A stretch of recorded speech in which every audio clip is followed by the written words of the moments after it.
Superfast news, आवाज जनसामान्यांचा। राळेगावात विद्यार्थी सन्मान यात्रा मोर्चाला नागरिकांचा मोठा प्रतिसाद। पेपरफुटी विरोधात सर्वपक्षीय मोर्चा, तहसीलदारांना निवेदन।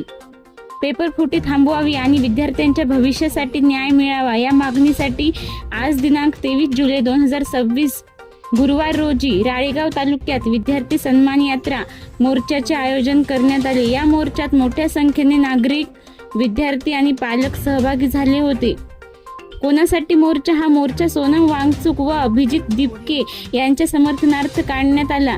तसेच नीट सह विविध स्पर्धा परीक्षांचे पेपर फुटणे, तलाठी व पोलीस भरतीतील पेपर फुटी रोखण्यासाठी पेपरफुटी थांबवा, भविष्य वाचवा या घोषणेसह सर्वपक्षीय, सर्व सामाजिक संघटना, विद्यार्थी व पालक संघटनांच्या वतीने हा मोर्चा काढण्यात आला। मोर्चाचा तपशील दुपारी 12 वाजता सुरू झालेला हा मोर्चा शांततेने, एकजुटीने आणि लोकशाही मार्गाने काढण्यात आला। मोर्चात सर्वपक्षीय, सर्व धर्मीय, नागरिक, विद्यार्थी आणि पालक मोठ्या संख्येने उपस्थित होते।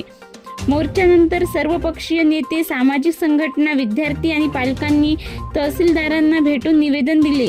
मुख्य मागण्या निवेदनाद्वारे खालील मागण्या करण्यात आल्या: शिक्षण व्यवस्था पारदर्शक हवी, पेपरफुटी करणाऱ्यांवर कठोर कारवाई करा, भ्रष्ट व्यवस्था नको, न्याय व्यवस्था हवी, विद्यार्थी एकता जिंदाबाद।